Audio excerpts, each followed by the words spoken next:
The first question comes from Neeraj Trivedi. He says that I'm beginning to think that ancient traditions, even authentic spiritual philosophies, are today greatly misinterpreted and misunderstood. Tradition and spirituality need to be renewed and refitted according to modern times, but people are following mechanically regardless of whether their beliefs benefit them or not.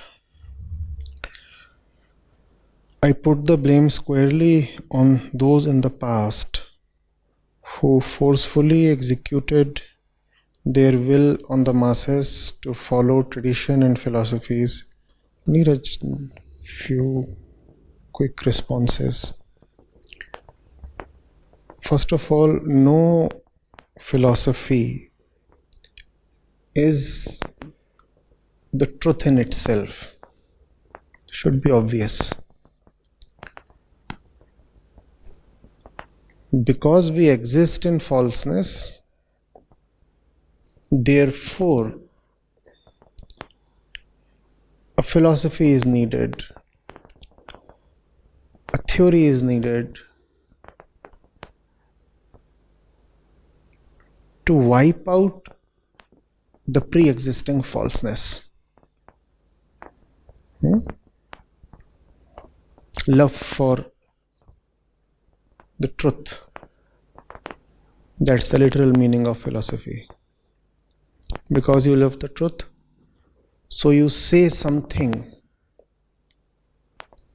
you express something in words that obliterates falseness.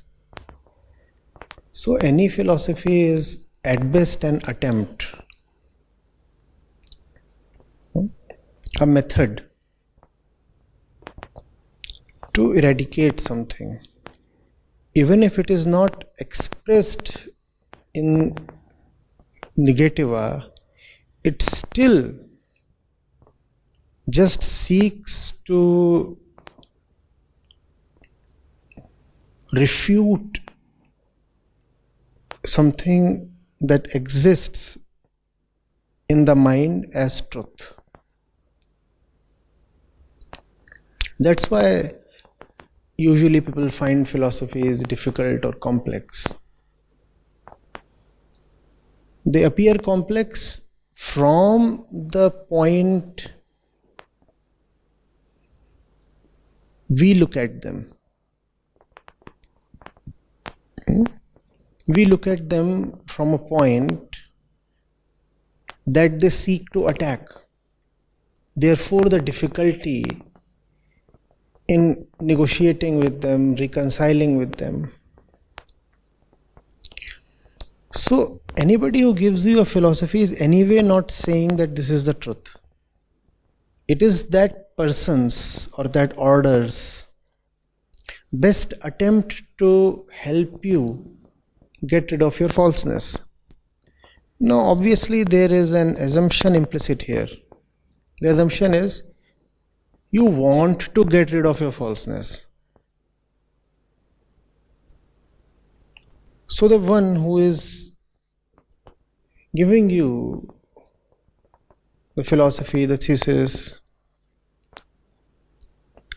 the so-called sacred or spiritual knowledge, is relying on you to be first of all a lover of truth. And that is so obvious that he need not even state that. Though often they do state that quite explicitly. They say, the scriptures, that you begin with us only if you meet the following criteria, only if you possess the following qualifications. Otherwise, there is no point. So, philosophies don't fail. Their readers, their interpreters, they fail. And they do not fail because of the philosophy. They fail because, first of all, they themselves do not have the drive towards liberation, when you do not have that drive, then no philosophy can help you. In fact, you will deliberately misinterpret that philosophy to suit your existing structure of inner falseness. Right? Similar is the case with traditions. Yes, traditions are there. But who said that you do not need to know the symbolic meaning, core of the traditions? You say the traditions were forcefully executed. Were we also forced to not to know what lies behind the tradition? It is quite possible that somebody instructed us quite forcefully, son, follow the tradition. But did he also instruct us, son, never try to understand the tradition? Was this an accompanying instruction? Please tell me. It never was. In fact, first of all, why is a tradition needed? A tradition is needed because some wise man perceives that the subtle truth is not directly within the grasp of a lot of people. So then it is presented in a more digestible manner, a simplified manner. Are you getting it?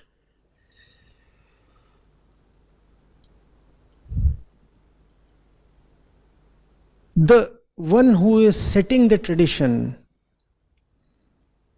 is already making a compromise. And that compromise exists because of our inability. We do not understand the sharp, subtle core of truth.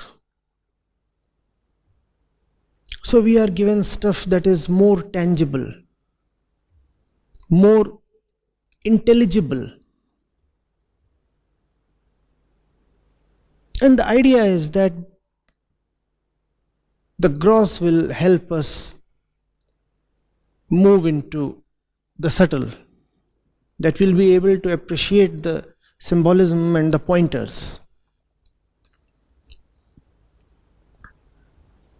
There is no restriction or ban on exercising one's intellect. No. Yes, the tradition is there. But why not think about the tradition?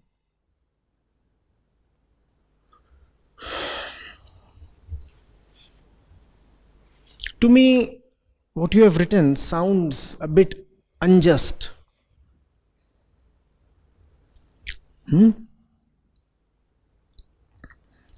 Because we are not worthy students, so we are blaming the teacher.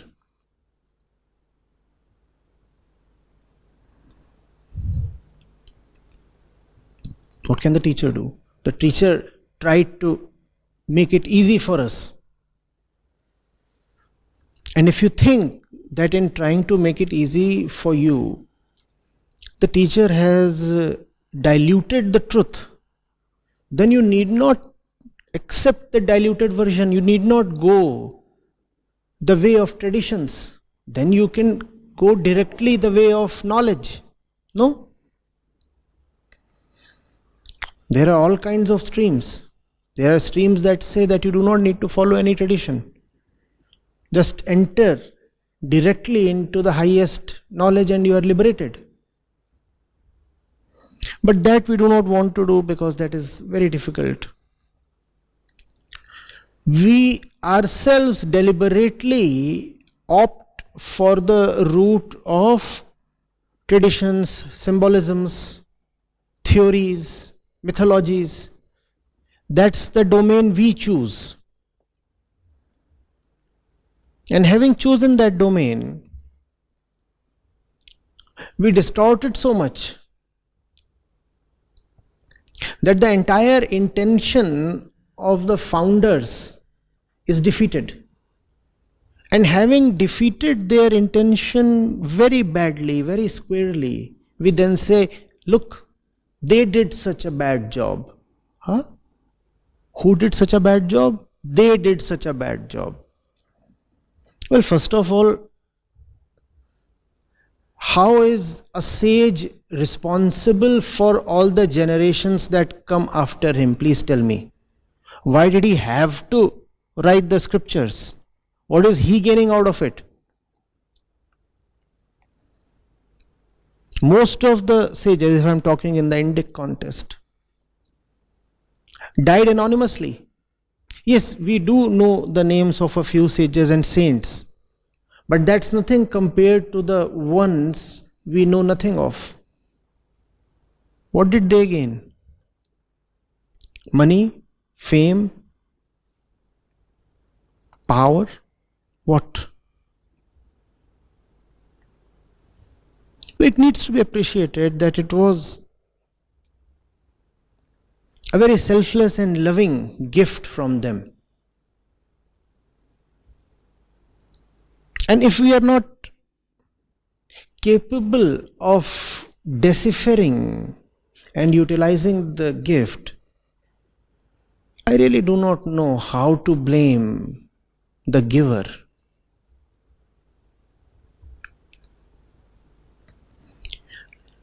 Are you getting it? See, the sage might have been 50 or 60 years old when he composed a particular verse, right? The tradition too came from somebody over a period of time. They too were human beings. Firstly, I ask everybody, why do we need to depend on somebody else to give us guidance in the form of a verse or a story or a tradition or a myth, whatever, a book? Why? If he has given it to us, let's just be grateful. And then let's do our own bit. If he could compose a verse at the age of 50 or 60, how old are we right now? I mean, most human beings, men and women among us, do live up to 50 or 60, don't we? And if you do live up to the same age, why don't you produce the same output? No? That would be fair to ask, right? And if you accept that you are incapable of producing the same insightful, contemplative output that those people did, then you have already accepted that what they did and how they lived was in a superior dimension. And if they were in a superior dimension, does it behove us to blame them, or should we rather learn from them?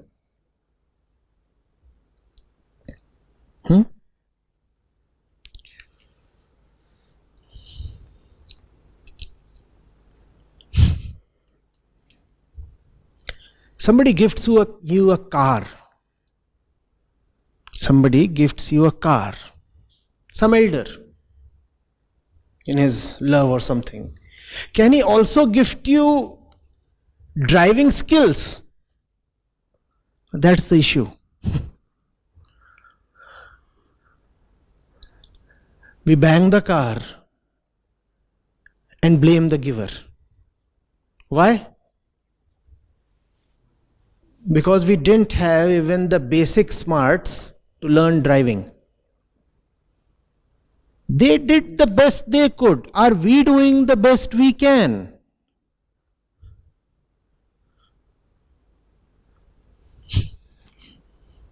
Are we doing the best we can?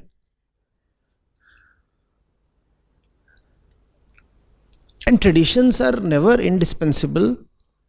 If you come up with something better, something else can take off. After all, no tradition is timeless. Everything started at some point in time and stuff ends at some point in time. There are so many traditions that existed in some particular century. They are lost now and we don't even want to revive them. We have something better probably, something more suited to these times.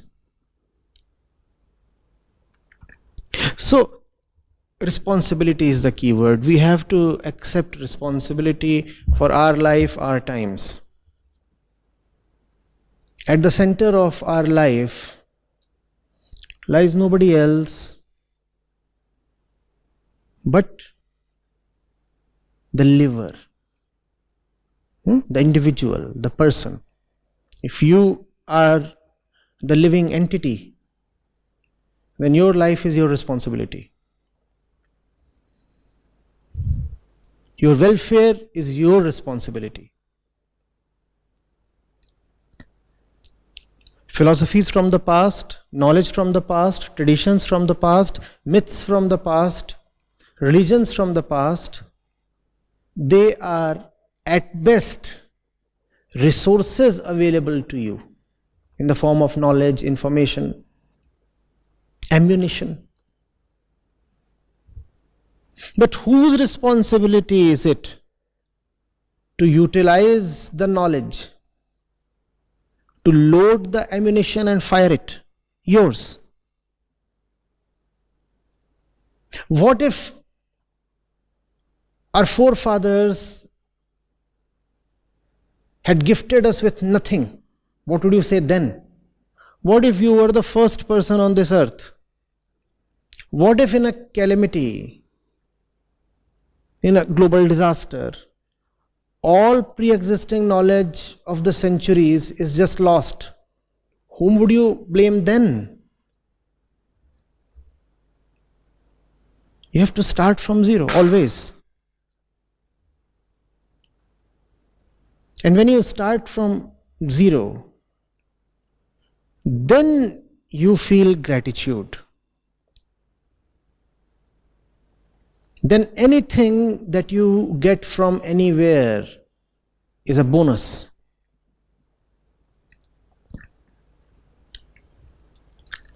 It's a bonus. You don't want to take it, don't take it.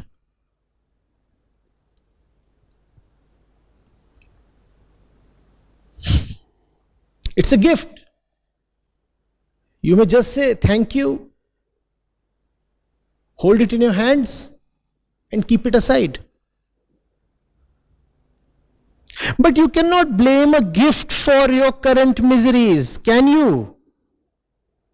This is just too much.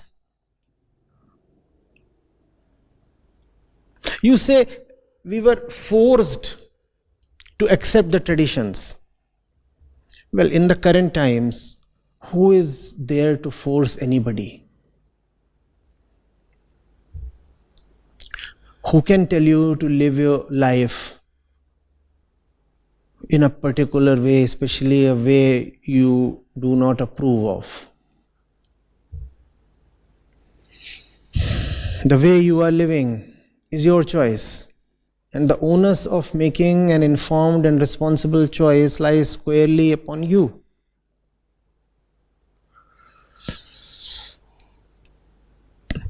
If stuff from the past helps you live better today, use it.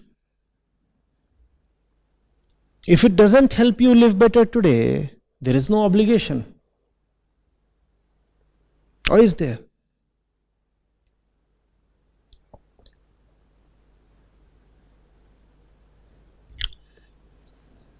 I mean, your grandfather left for you a huge mansion, almost medieval, right? I mean, that's the best he could do. Today, that mansion is old, dilapidated, crumbling, falling. And what do you say? All my miseries are because of my grandfather. Well, who has prohibited you from doing some repairs? Some very topical and timely repairs? Or has the grandfather put a condition in the will that the stuff I leave behind is not to be maintained as per the exigencies of the passing times? Did your grandfather say that? But now obviously the Haveli is crumbling. And it was not made to suit the needs of this century, was it? No.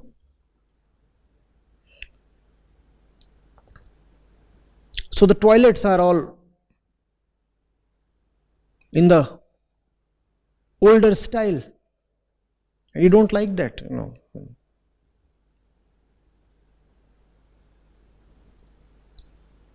The kitchen does not have the kind of modern chimneys you like today. And you're saying, see, my grandfather couldn't even bequeath me a modular kitchen. He gave you what he could. Now you do the modules. You do the chimney. Who's stopping you? Or you raise the whole thing down. The land is there. You raise, I mean, when I first said raise, I said R-A-Z-E. Now I am saying R-A-I-S-E. You raise a better building. I'm telling you, your grandpa will smile in whichever lok he is.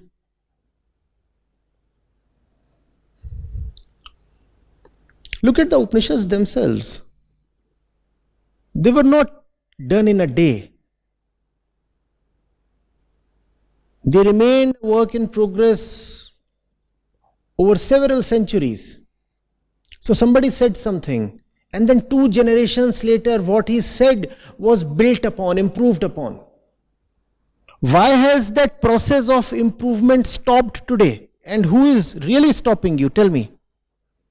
Why is nobody writing an Upanishad of the 21st century? No Upanishad ever said, I am the final one. That's the beauty of the Sanatan flow. Unlike several other streams where it is explicitly barred. They say nothing after this.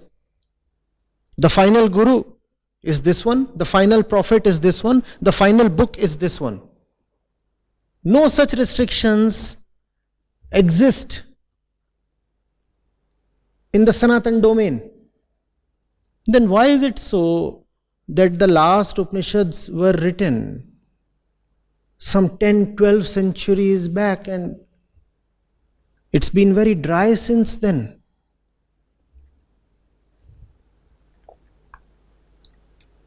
I assure you, no Upanishad says that I am the final one.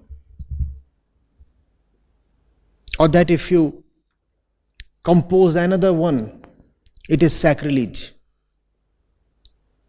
Fine, let's say some religious authority today objects if you name your work, your book as an Upanishad, then fine, don't name it as an Upanishad. Give it another beautiful name. But come on, show us what you can do. What's the point in complaining against the grandfathers? They're gone. Your complaints anyway mean nothing to them now. No.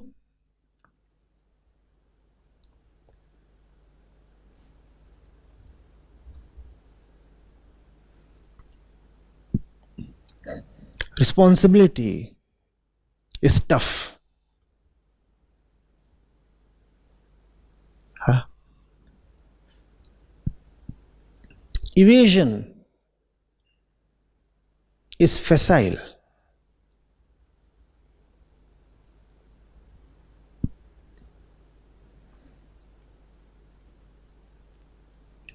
What do I do?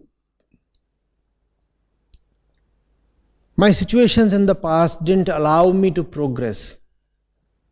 Sir, seriously? Did you really do your best? Even today, are you doing your best?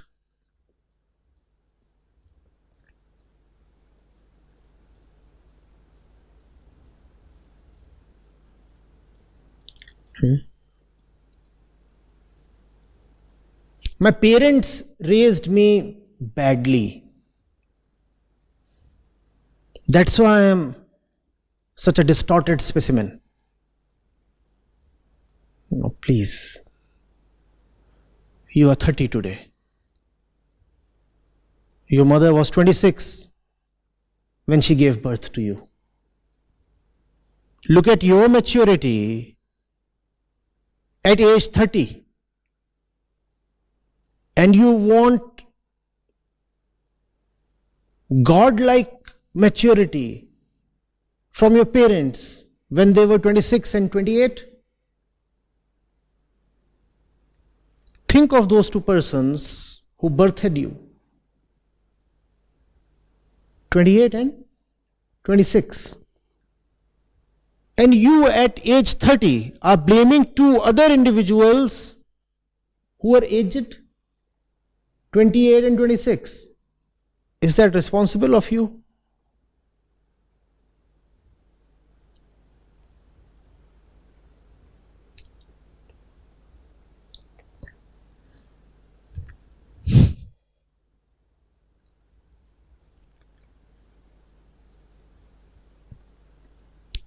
I'm not defending grandpa. I'm just sensitizing all of us to our responsibility. No point talking about or talking to grandpa today because he's gone.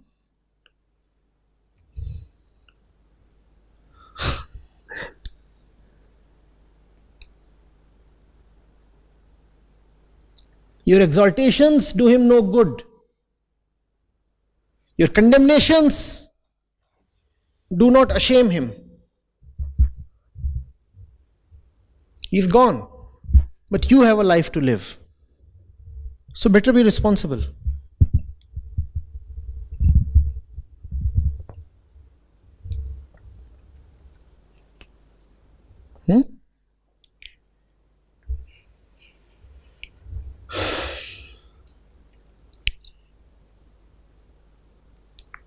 See, those people, trust me, two were strugglers.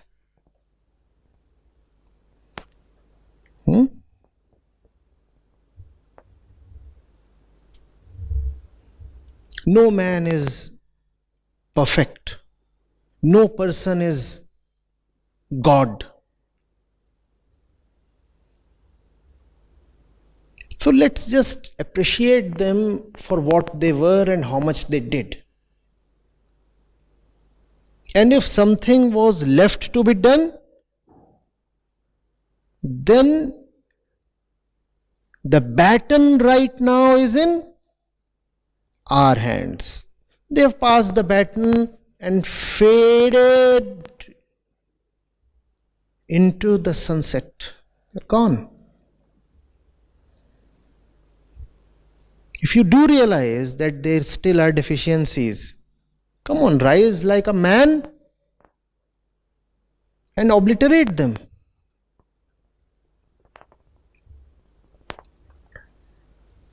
They raised the building up to the 5th floor maybe. you add 2 more floors to the building. No?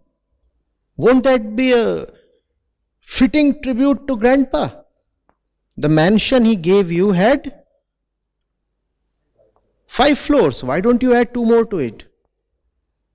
Or if you don't like the architecture, then I said, bulldoze it and raise something entirely new. But whatever you do, at least don't sit and crib.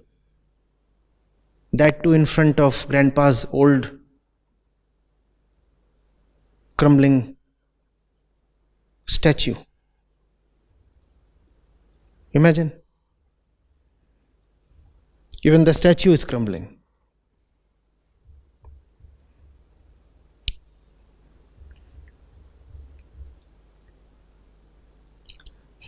Getting it?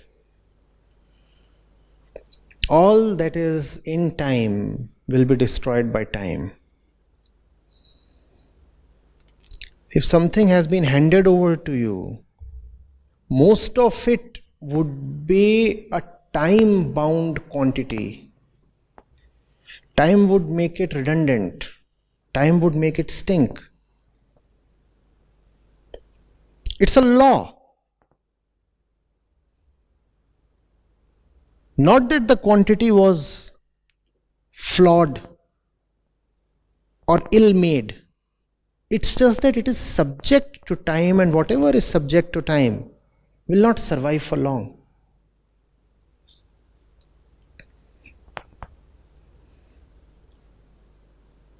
However, a tiny bit of the gift you have received is timeless.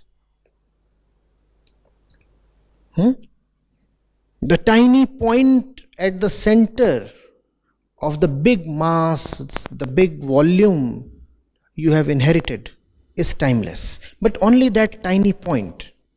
Except that little thing, everything else is bound to become archaic one day.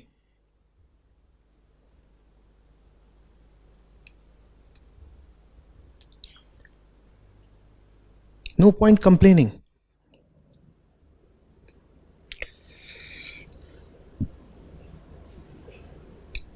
Does that switch on a few lights?